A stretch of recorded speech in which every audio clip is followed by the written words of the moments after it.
This an all-out blitz, real hard hits, them other podcasts trash, we gon' make them all quit. We cover all the topics with intelligence and logic. I know you wanna score, but ID gon' stop it. We from Texas, so that mean that we Texans. Breaking down the X's and O's, our profession. No complaining, just training, you see the progression. They had a Pro Bowl for talk shows, we get selected. We gon' celebrate every win like a birthday. Ray J with the news, first with all the updates. Spin move on the competition, yeah, we juking them. You not really in touch if you not tuning in. This is Crenshaw, Briggs, and VT. We want the touchdown, we not trying to go for 3. And it's best if you get up out the street, cause them bulls out the pen and they bout to stampede.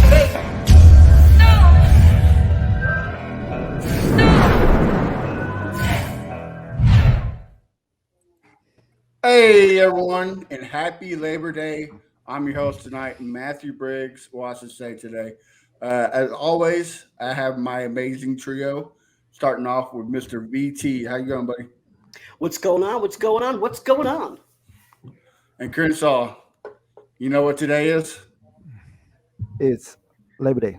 No, 2 years ago, today, me and you aired our first episode of the Texans fan battle. So happy second year anniversary.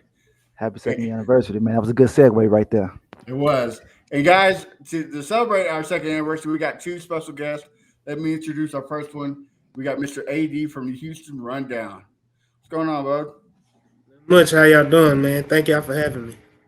And guys, 2 years ago when me and Crenshaw first started this thing, one of the biggest guests we wanted to get was the official voice of the Houston Texans. And we're honored to have him on for the second time. We got Mr. Marc Vandermeer. Hey guys, I think the first time I was on my phone and it was hard to see everybody. I couldn't get reception. Was that 2 years ago? Was that that long ago? Was that during the COVID? Oh, it was last year. Okay. Yes, so I can't use COVID as an excuse. Darn it. You can use whatever you want as an excuse. We're just glad to have you on. So, well, let's just jump into some Texan news. Before I do that, guys, it's Thursday. It's the start of the season. It seemed like it was a year too long. So slow. There's some odds that came out for the Chiefs and Lions game. Negative 6.5 for the Chiefs. And then they got the Ravens, negative 10 versus the Texans. Mark, I'll start with you. Is that fair for the Texans game? Look, lines are always about what people will take, right? What the consumer behavior will be on the line. Because, for instance, with the Lions and the Chiefs, let's say you think the Chiefs are going to win by 14, but is everybody going to think that, right? The Ravens and the Texans, if you put it at Ravens 14, then everyone's going to say, well, the Texans might get the upset. If you put it at Ravens 7, then it's like, well, I don't like that. So they put it where I think they put it right on the line of where, the people, the over under on the margin, that's the popular opinion, more than, being able to predict what's actually going to happen here. Because I don't think people really know what to expect with the Houston Texans in 2023, especially early. We haven't seen them really play yet as a unit for 60 minutes. The Ravens, even though they have the new offensive coordinator, they're far more, I hate to use the word predictable because it sounds like that means they're easy to deal with. They're not. But you know what Lamar Jackson does. You know what OBJ could possibly bring. You know what Mark Andrews can do. You know how the Ravens can handle their business. And defensively, they have a dynamite ethic on that side of the ball. With the Texans, you know what D'Amico wants to do, but you don't really know what the offense is really going to look like with Stroud and the weapons they'll have. You don't really know what the defense is going to do with D'Amico. I mean, you can look at San Francisco and think about the personnel. So there's a lot more unpredictability on the Texans side of things. So I think the line, it is wherever the popular opinion is going to be, and that's it. All right. BT, same thing? I mean, I think that part of the reason why it's negative 10 isn't just because we're so unknown, right, with D'Amico and Bobby and everyone else, but also there's a fair amount of injuries, which I'll obviously get to in a moment. But, we're pretty banged up right now. So I saw that the odds did fluctuate. We were actually less than 10 a few days ago. I think we were at 9. But it bumped back up because of injuries. And, with the O-line right now with Titus Howard, potentially being out. He's wearing a club on his hand. With Scruggs out, with Kenyon Green out for the season, with the makeshift O-line, and not to mention the other injuries, but just on the O-line, I do think it makes sense because we are a new team and we're banged up. All right. AD, what about you? What do you think? Yeah, I think it has a mixture too of, we've added so many players this offseason, new players to the team. And, it's the unknown. Like Mark said, it's just they don't know how we're going to gel, how we're going to compete, or how we're going to, show up on Sunday. As a team, they can go from a few preseason games, but even the preseason games, we weren't complete as a whole going into week one as we were. So just trying to see, it's always a gamble, and it's always the Vegas trying to make money. So Vegas is going to always side with them where the money is. So they're always going to put the odds where the money is. All right. And Crenshaw, I'll finish you off with it. Yeah, that's what it is. It's mostly the unknown. I mean, hell, we don't know nothing about the team right now. And the offensive line injuries is a big factor because we want to run the ball, and they know the Ravens is a great rush defense. So that alone right there is going to push the line even back further and further. I had confidence going into the game, but right now I don't think we're going to win this one, fellas. But we'll talk about that a little later. All right. Well, let's just jump into it then. Texans versus Ravens. Mark, you're going to fly down there, huh, for the game? What's your preview looking like for the Texans and Ravens? Preview? Look, I think the goals are going to be, let's see if you can execute without making the big mistakes on offense. I mean, I think when you're dealing with rookie quarterback and however they organize things at center, because center is it's been decimated. You had Scotty go down, then you had Juice go down. Patterson played a bunch against the Saints. That's good. You have other options at center possibly, but I'm not sure how they're going to handle it. I think it's going to be Patterson, but that's just an opinion. I don't know anything because I just saw individual practice. I didn't see how they lined up, but it makes the most sense probably because he's got at least experience with this unit. But, you could go to Kendrick Green, who played center a couple of years ago for the Steelers, and go that way. But anyway, the point is this, being able to execute the operation cleanly with Stroud and protect him just enough so he can make some plays. And you do that through running the football. You have to be able to run the ball like you guys are saying. And just enough to keep the Ravens linebackers, a little bit honest here. Maybe find Dalton Schultz for some plays and Tank and Nico, however you can put it together with CJ. And then on the other side, man, is that tough to deal with Lamar Jackson. I read somewhere he's got a giant chip on his shoulder after signing a $260 million contract. I thought, give me that kind of chip. But, so if that's a chip, and I get it because it took so long and everything like that, he represented himself. But the point is this, he's back, and they were pretty good without him. They made the playoffs without him. Huntley brought him down the stretch, and even though they didn't excel, they still made the postseason without Lamar and playing in some key games. He's back now. And like I said, the defensive ethic, I think in 24 years, they finished out of the top 10 just 7 times. And they have a lot of top 5, top 3 finishes in there on defense. So I don't know what this group is going to do, but they're going to be pretty good. And that's a tough place to play. They've never won up there. It's 12 matchups with the Ravens, only 2 wins. Both of them were here. So buckle up. Here we go. Well, I'll kick it off to Crenshaw because Crenshaw's been saying that the whole time that Baltimore is a tough place to play. So, Crenshaw, what's your preview looking like? Well, the preview looking like we want to run, like I said previously, but they got a good rush defense.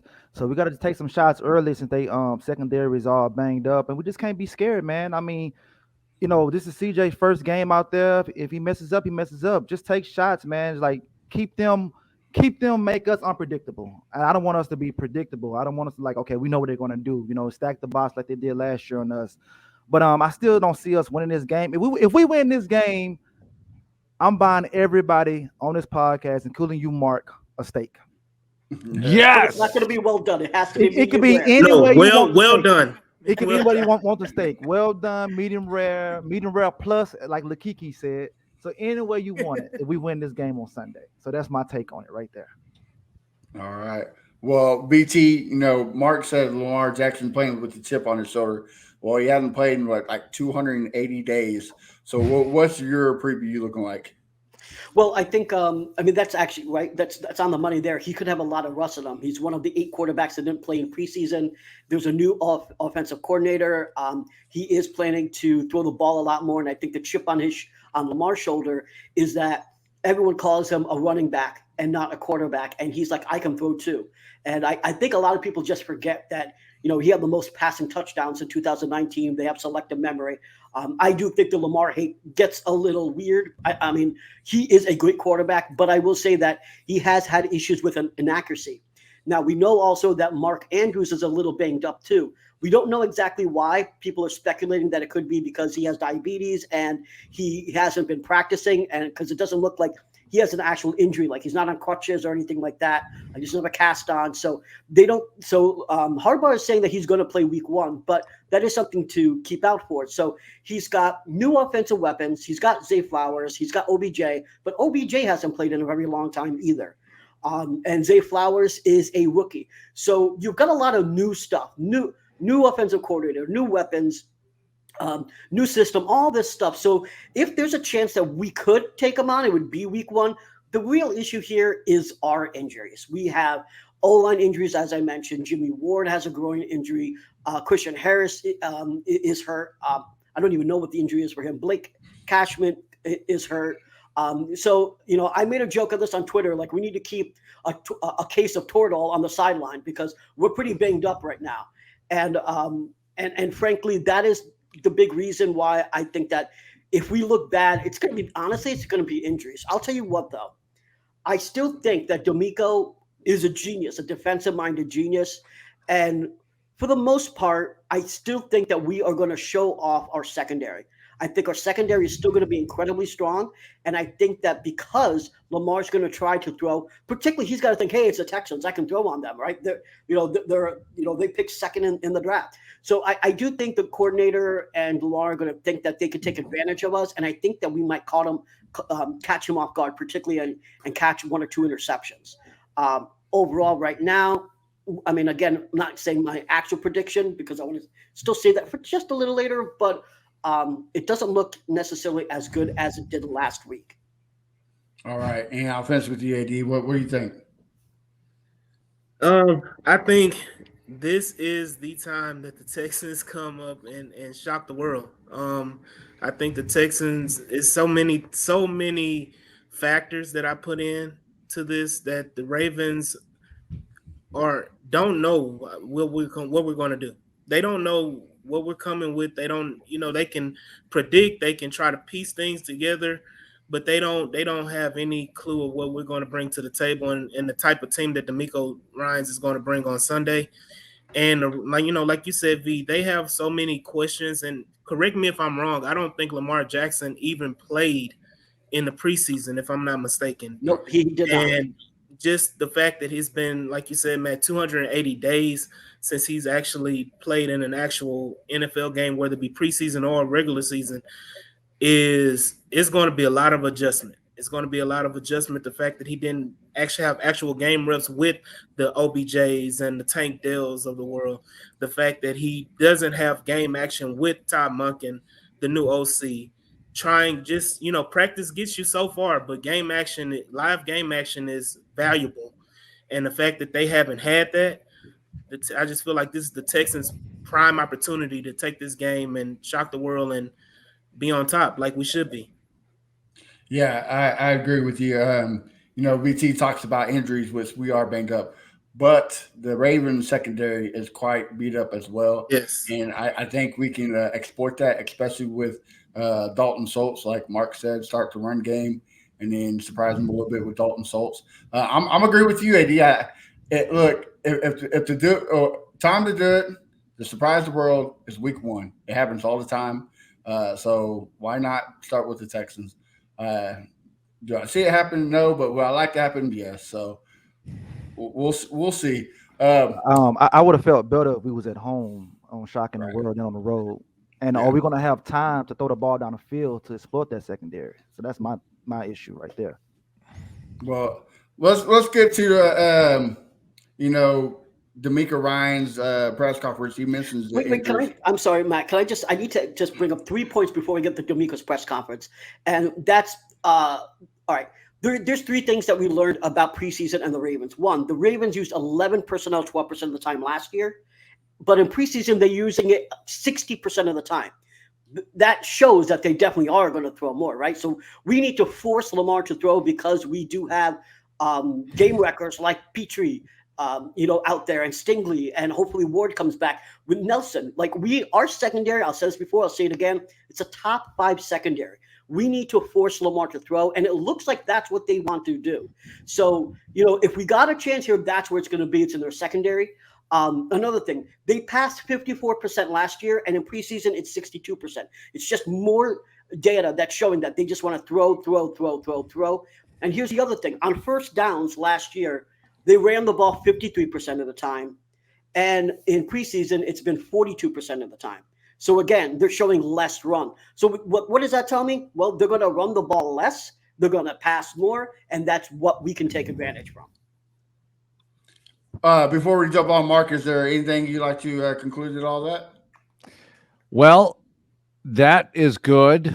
That's good data right there. But you know what's going to happen? Lamar gets in trouble. Whoop, he's gone, right? He takes off with the ball, and he's capable of taking it to the house from anywhere, or at least doing some serious damage. I was looking back at the 2019 game. That's a pretty good Texans team going up there in 2019, 2 weeks after the London trip. And it's an utter blowout, right? You're down, 34-0 before you score. I know you had the bad PI call involving D-Hop and all that. Or no call. What was it? There was a no call or a call, whatever. Early on, might have gotten a touchdown, could have been different. But look, they kicked the butts of the Houston Texans that day. I think you guys bring up some good points. There's an opportunity here because it's opening day. You have the element of surprise. And I could see Lamar trying to throw it incomplete on third down again. A couple of key third down stops in the second half. Maybe you get a turnover. Maybe you get a big play on special teams. Those kinds of things. Maybe Dell breaks loose for a huge touchdown. Those are the kinds of things you're going to need to pull this one off. Like I said, hopefully we shock the world. I'm being week one to do it, right? Well, let's jump into that D'Amico Ryan's press conference because it was a pretty good one. It got me hyped, ready for the season. Mark, what was your takeaway from this press conference? I like how he doesn't take the bait on injury questions, Well, we'll see how they do on Sunday, I mean, it's good. Good answer, Coach. And I think D'Amico's always been really good with the media dating back to his days as a player here, but he's just getting better and better all the time because as a head coach, it's a different deal. It's a different issue altogether because guys are going to want injury information. You think about what the media wants. They want stuff that people want to know. People want to know who's playing, who's not playing. So those questions are going to come up a lot in different and creative ways. And I think he's handling those well. But overall, guys, I can't say enough about the way he's been just this electric, energizing personality, and everybody feeds off of it. Just having him in the building here has been a world of difference. And my office, I mean, I got walls in between us, but I'm probably, 50 feet away from him right now. He's just, unless he's with the team downstairs, but he's got this infectious personality. I think it's going to go a long way toward helping this team perform at a high level. I mean, it's not just about the talent. It's about, can you get them to maximize their efforts? And I think he's the kind of coach who can do that. He did it as a coordinator, and I think he's going to do it as a head coach. And today, some of my bigger takeaways was, it's game week. It's on. It's been on, but now it's really on, and you can just feel it. And I think he's still the same guy. There's no question, but everything just feels amped up right now, and I'm looking forward to seeing the results on Sunday at noon. Couldn't say any better. Mr. AD, what about you? What do you take from it? The biggest thing is that I know I don't want to play D'Amico Ryans in poker. He's not gonna give you anything. But yeah, the confidence that he exudes is infectious, and the personality he brings to this team is something I feel like we've been missing, especially from the head coaching position for the last few years. David Culley had a personality too, but D'Amico is bringing a different feel and a different confidence that we haven't had, and that just all around, the way he answers questions and the way he is navigating those questions and the way he is appropriately protecting his team and his coaches and everybody all in the same sense of, giving you a great answer in the same time without slighting the reporters or the persons asking the questions. It's a nuanced thing that he's almost mastered at this point as a rookie head coach. Yeah, I have to agree with that. He has the gift of gab, right? Crenshaw, what about you? Just like it's like AD said, the poker face. I like that right there. I like that he's caught in plays. I was skeptical on that right there, but I like that he's caught in plays and everything. And I'm just really more excited of him just actually being out there. We finally got the coach that we've been looking for years, and I'm excited about that. And I'm excited about the fans as well, because now we got something really to root for. We was rooting for the team, but we was like, I don't know. But now we all the way back, man. So that's my take on that, man. All right, and last but not least, Mr. BT, what do you think? Yeah, I think there were a couple takeaways. Like Crenshaw said, we have confirmation that he's going to call defensive plays, but he also talked about John Mechie, and he said it's been a long time since John's been out there playing football. He says he's dedicated to the process and it takes time, and he's on the right track to get out there. And if I can sort of dissect the words, it sounds to me like Mechie is going to obviously play, but not necessarily at the level people are expecting him to right away. I think they're going to slow roll him a little bit, get him used to NFL speed, and add to those snaps week after week after week. Potentially after the bye or later, I think we'll see more and more of Mechie, but not in the very beginning.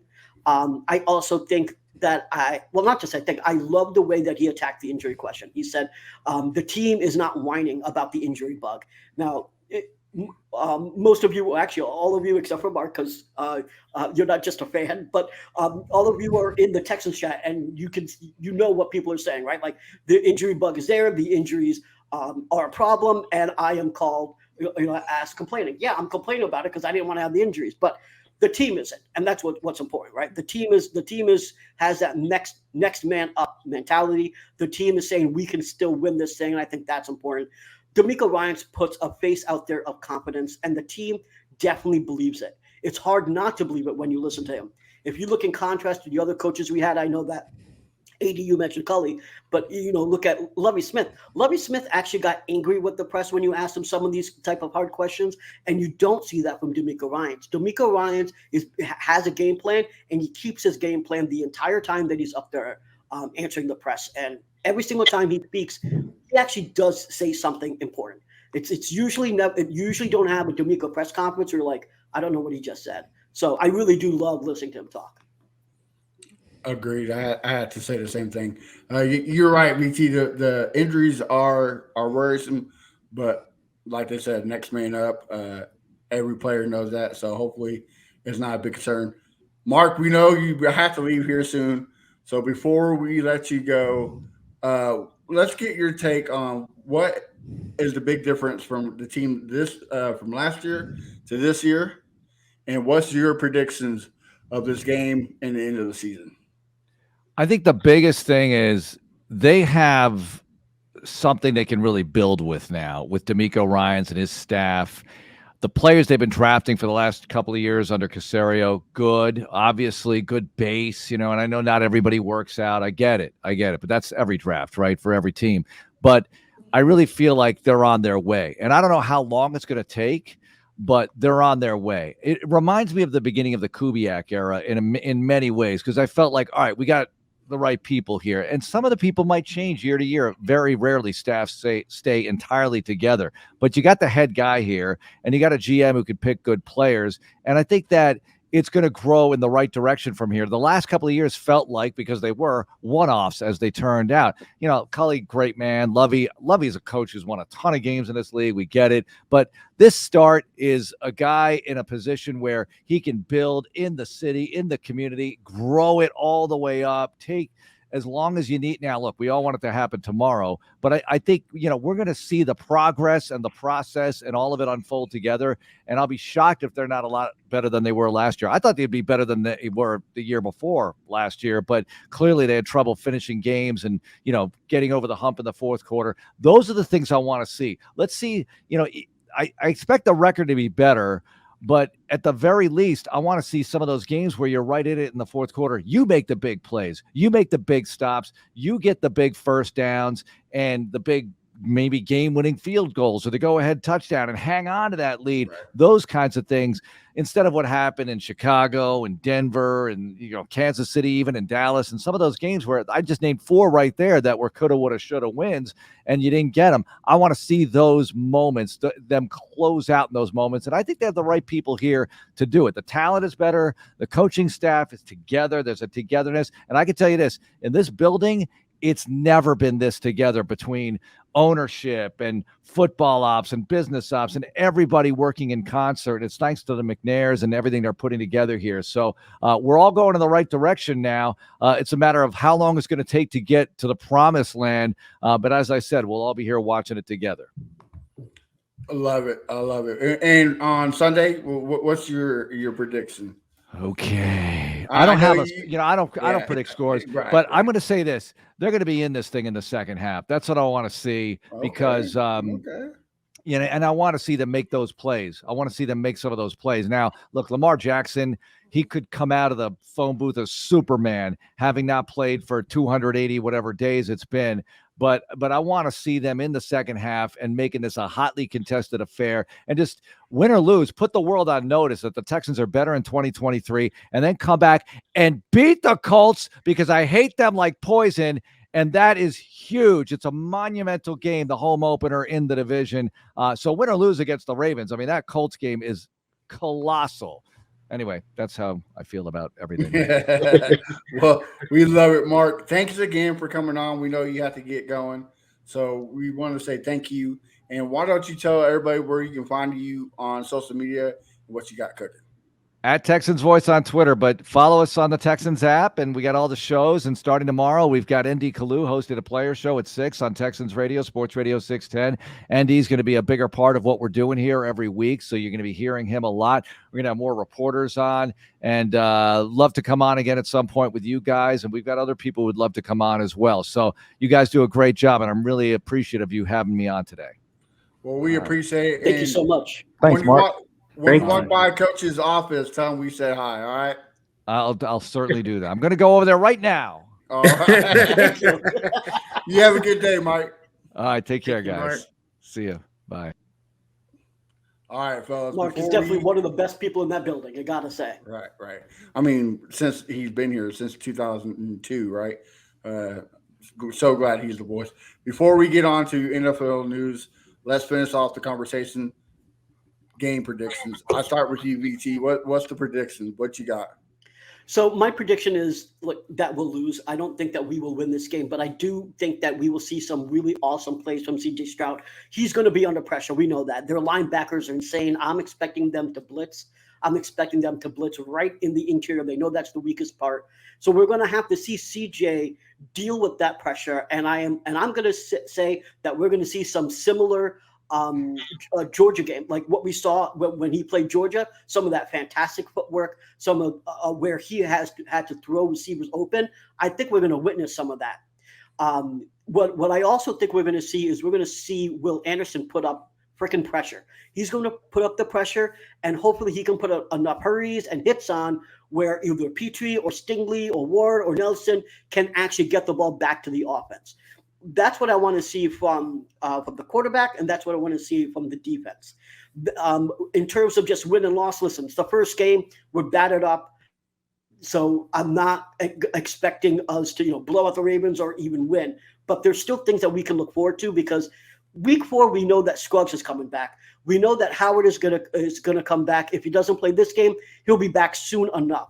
So, what we see today or what we see on Sunday is not going to be what we see Week 4 or Week 5. But what we can see is the quarterback kicking ass. What we can see is Will Anderson kicking ass. What we can see is that secondary kicking ass. And what I want to see on Sunday is them kicking some ass. Oh, love it. Crenshaw, what you got, brother? Hey man, make sure you give Steven Nelson some credit, man. You'll never say his name on the pod, man. It's like you said, don't say his name on purpose. I noticed that from you, man. But I think it's gonna be in the beginning gonna be real ugly, real sluggish, like nasty game in the first beginning. But like Mark said before he left, we're gonna be in it in the second half. But I see the Ravens pulling off in the fourth quarter, and I'm gonna give the score 24-17. Supposed to be 40% chance of rain that day, but I mean that don't mean nothing. But that could be a factor. Or we notice how against New England, CJ wasn't effective on the wet ground. But like I say, put the world on notice. I mean, that's a close game right there. We never won in Baltimore. If we do win, like I say, no states, I'm not lying. I got you. No cap. Well, If we win, can we just ask this question real quick? If we win, are we saying, I don't care if it's just a week one win. If we win, are we saying that I'm going to hype up and you are going to hype up D'Amico as coach of the year? Because I am going to. That's going to be my narrative if we win. Well, I won't say, well, you know what? Yeah, you can hype a coach of the year because we win that game. I can see us winning the division. No cap. We can win the division. Because like Baltimore is probably one of the three hardest teams you're going to play this year. So if you beat them, why you can't beat Cincinnati? Why you can't beat the Jets? So, hey. Oh man, getting spicy. AD, are you gonna finish off with the spiciness, or you gonna cool it off? What you got? No. I'm sticking to my prediction that the Texans are going to win this game. It's going to be a tight, contested game. I think the Texans are going to pull it out. I'm going to say 29-27. Woo! Super close game. Shootout. And it's so many factors, that I'm really excited about seeing. But yeah, the Tank. I think we talked about Tank Dell.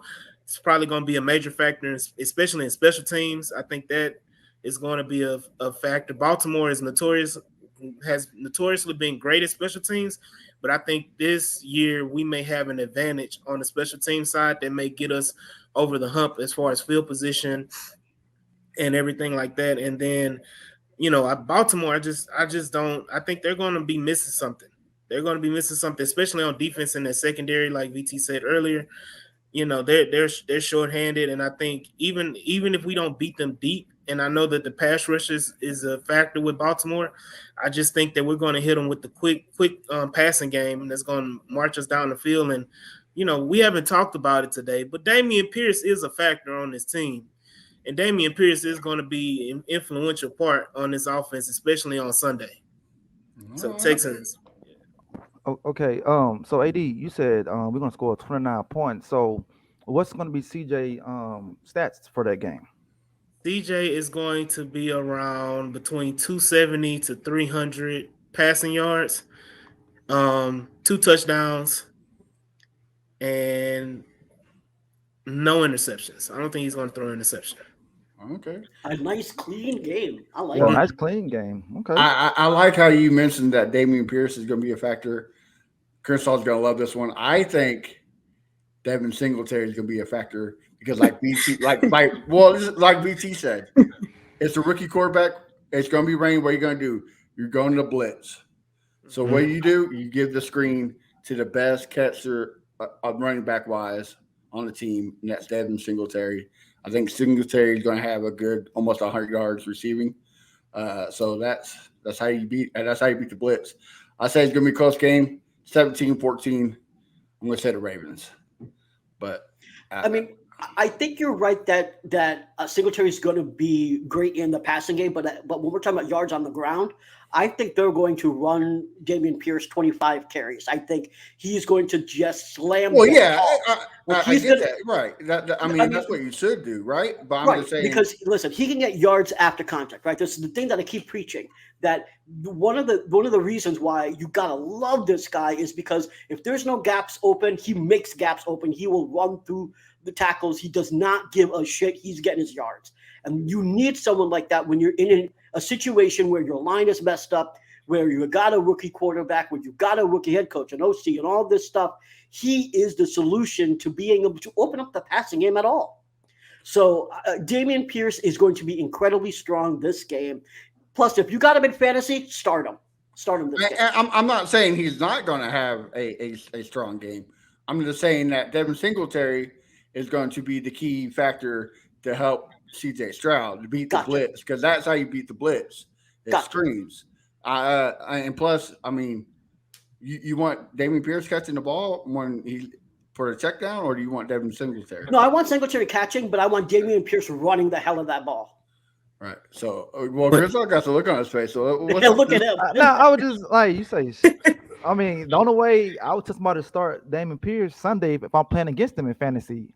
But man, like I say, the Ravens rush defense was like top 3 last year, man. I don't think he's gonna get that many yards on them like that, man. He played teams that had top 5 defenses, and look at the Cowboys. The Cowboys. Did he play the Ravens?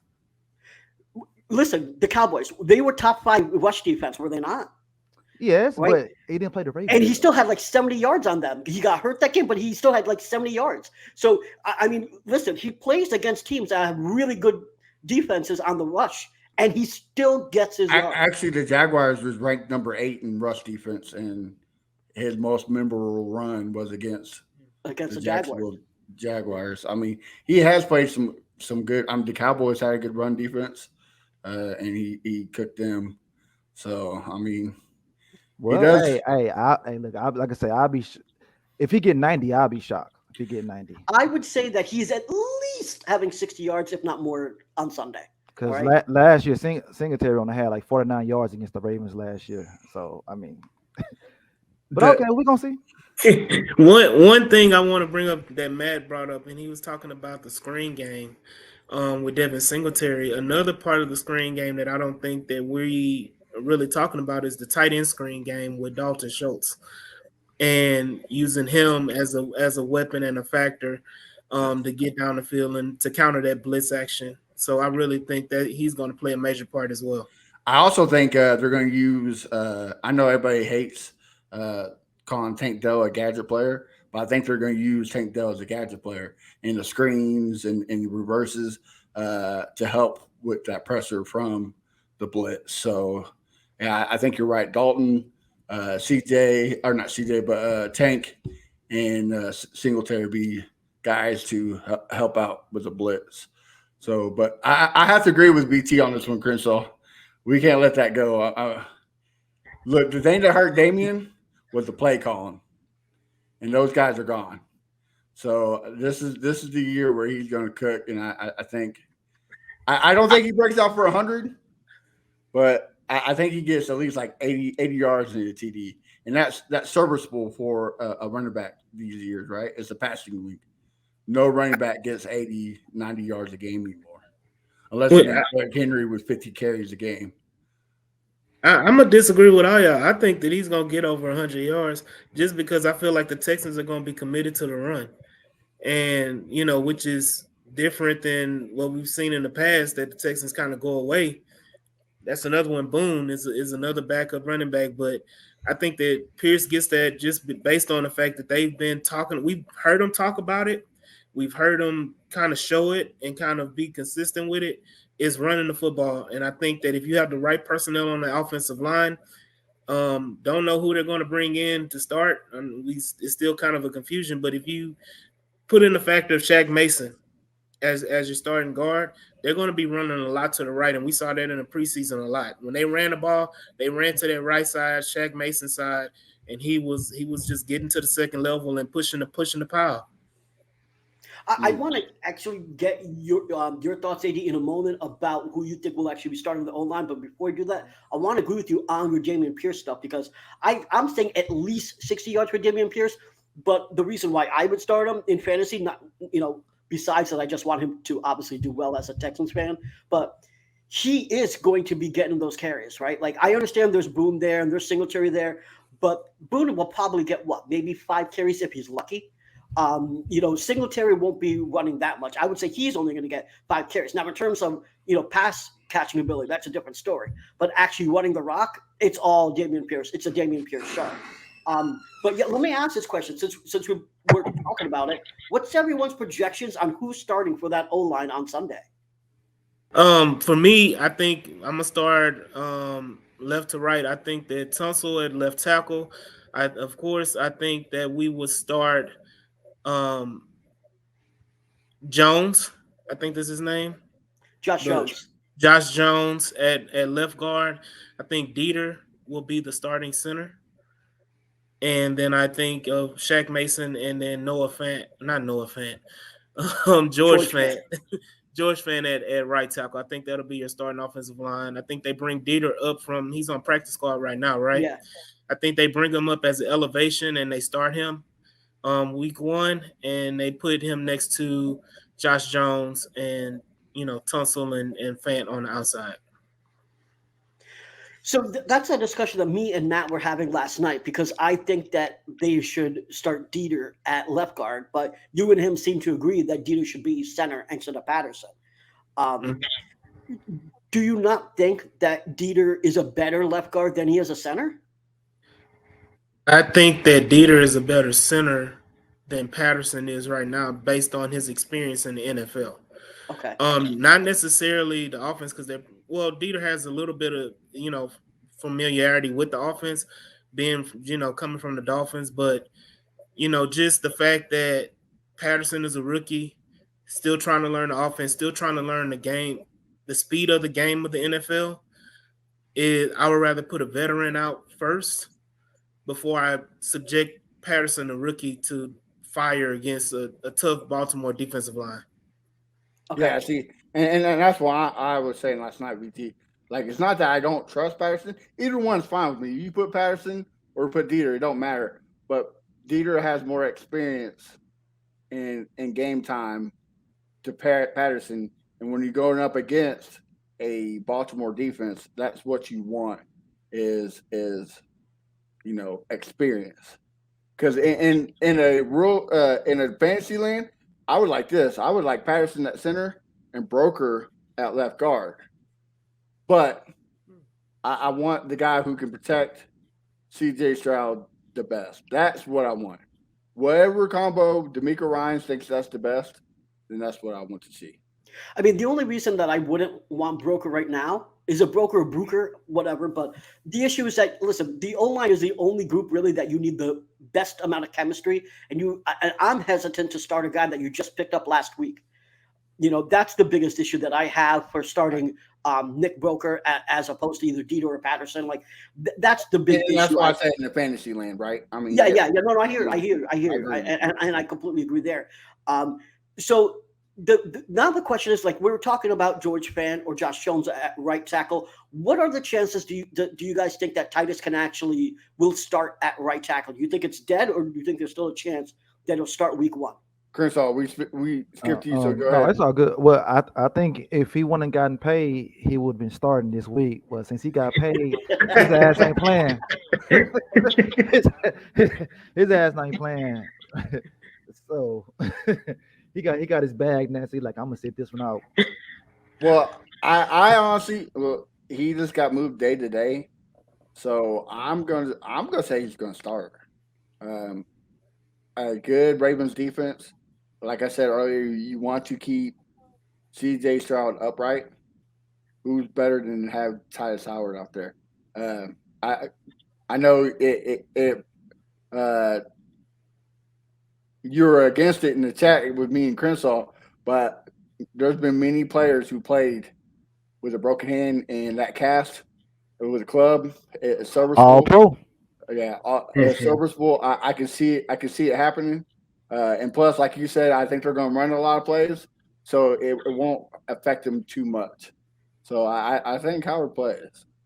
So the reason why I'm saying that I don't think they'll have him play is because we have so many dudes out that listen, I could be completely wrong, but here's my reasoning. My reasoning is that there's so many dudes out that obviously they're trying to win, but they don't want Titus Howard to be in a position to play a game where we potentially could get run over and he hurts himself even more and is not there until week 8 or 9 or 10.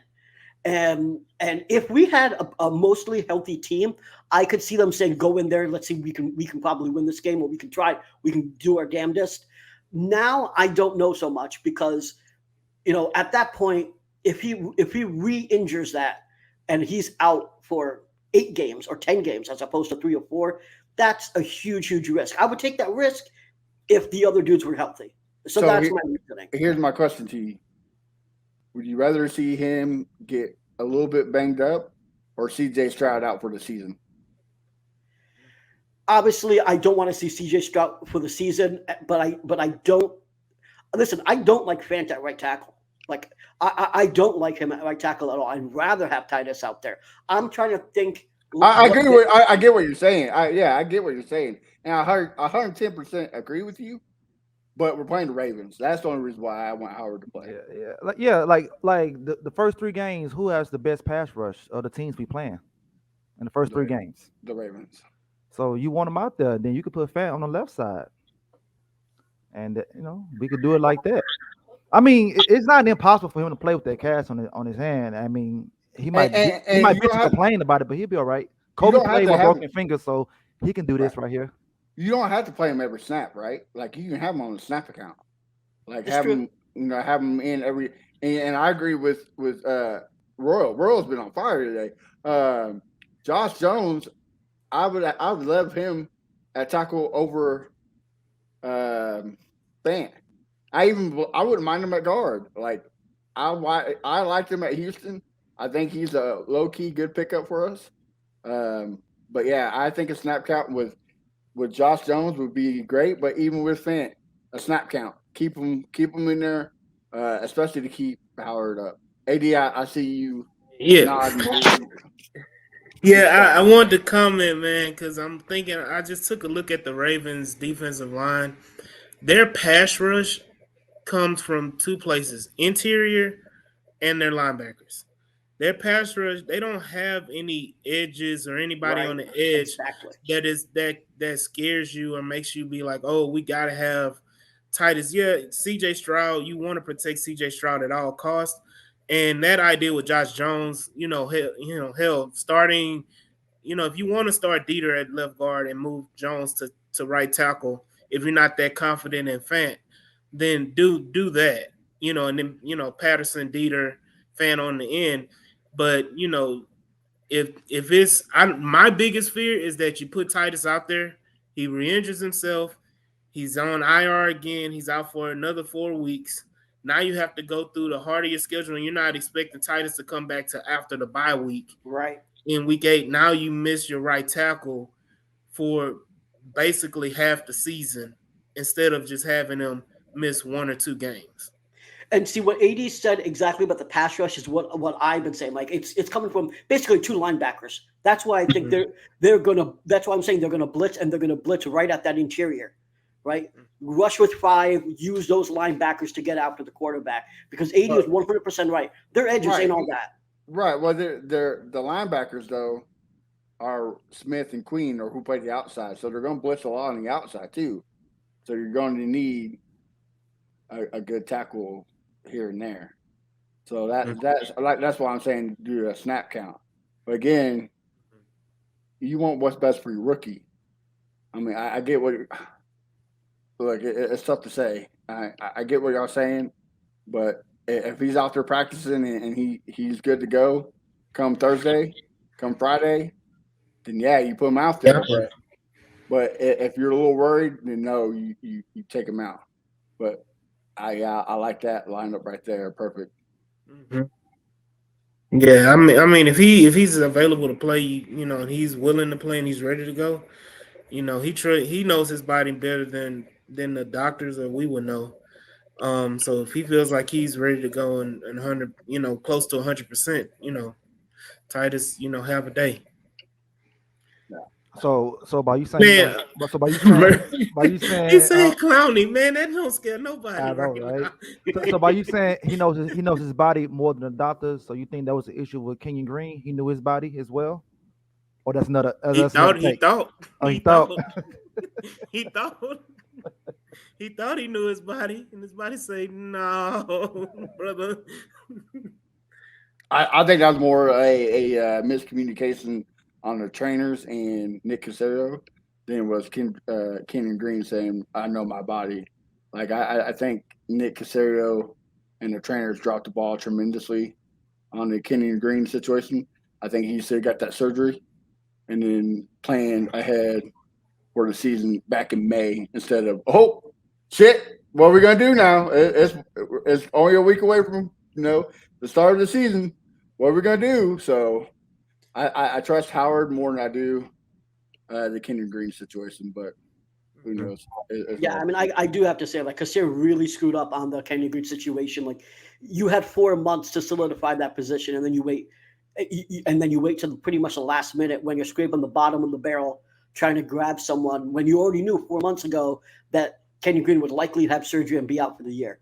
That to me was Kassir's biggest mistake this offseason, was not doing something about that. I'm not going to go through it all again, but just for people to, because a lot of people have been saying, like, why do you feel this way? Do you just hate Caserio? And it's not about the hate. It's about the last year when we had an issue with, here's what happened, right? We had Justin Britt, and Justin Britt played horribly in training camp, and we still put him as a starter. And then we used Scott Quesenberry as a backup, who ended up being a starter, and then brought Scott Quesenberry back again this year, even though he was the worst lineman in the league. It's just been continuously that Caserio, in my opinion, has not necessarily been the best when we're talking about constructing an O-line that should be able to give 3 seconds to a quarterback. He hasn't done that yet in 3 years. So that has been my concern with Caserio and the O-line. We would say about this real quick. Let's be real. Kenyon Green is the biggest bust. The guy he will make the team next year because you just don't cut a first-round pick because of dead cap. And the only reason why we say he's a bust is because not of his playing style, is because of his variability. Your best ability is variability. You can't stay on the field. You can't get better. Therefore, you're not going to be good. So that's why he right now, he's a bust. So, yeah, I agree. Well, I don't know if you want to prove him otherwise. Right.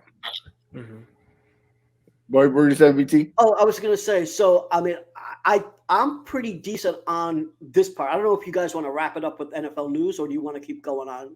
I was just gonna say let's wrap it and jump on the other stream. Well, I don't like wrapping it up. That's why I got 5 kids. Same. I got 4. So I agree with you too. And on that note, right. And on that note, everybody have a good. Make sure you wrap up. This show is brought to you by Trojan. Right. Gamey Crenshaw got me all flabbergasted. Oh, well, let's end this great show on this note. AD, why don't you tell us where we can find you at and more about the Houston Rundown? Yeah, you can find me at BOOLEY60 on Twitter, or X if you wanna call it. You can also follow me at the H-Town Rundown. You know, we come in with you every week, and also the H-Town Rundown is on the new PSF app. We will be live stream media casting on Sunday, the Baltimore Ravens game. Me and Vader, Houston fans know him on the Rockets Twitter. He's going to be my co-host, so we're going to bring the H-Town Rundown to PSF Pro Sports fans. So download the app on Apple Store or whatever they call it. I'm not tech savvy like that, but yeah, on the App Store on Apple, and download the PSF app. All right, Mr. Crenshaw, where can they find you and your 5 kids on Twitter on social media? Yes, you can find all of them at Fifth Ward Crenshaw everywhere. That's why it's called Fifth Ward. Yeah, for 5 kids. And my hood. All right. The crazy thing, BT probably has 20 kids. We just don't know about it yet. BT, tell us where can we find you and your stuff at? Yeah, you can find me on Twitter at Brown Chubby Bear. I'm on Threads as well. You can find me on Spaces, pretty much either in a space, host a space, or co-host a space, probably 3 to 4 times a week. So check me out. Let's talk about some Texans and other NFL stuff. And you can find my articles at fanbattlesports.com. All right. And you can find me at A1 Day 1 Texans. Later tonight, you can also find me on the AFC South Fan Battle podcast, where I'm going to be clowning all those clowns of the AFC South, brought to you by the Fan Battle Sports Network. And, of course, Texans Fan Battle everywhere, all your amazing streaming platforms. So check us out. But also, make sure you like, comment, and subscribe on YouTube. Help us keep growing so we can do amazing stuff like have Marc Vandermeer on. Again, guys, have a great, wonderful Labor Day, and we'll see y'all next week. Hopefully, we're talking about a Texans win. CJ is a captain. This is Crenshaw, Briggs, and VT. We want the touchdown. We not trying to go for 3. And it's best if you get up out the street, cause them bulls out the pen and they bout to stampede.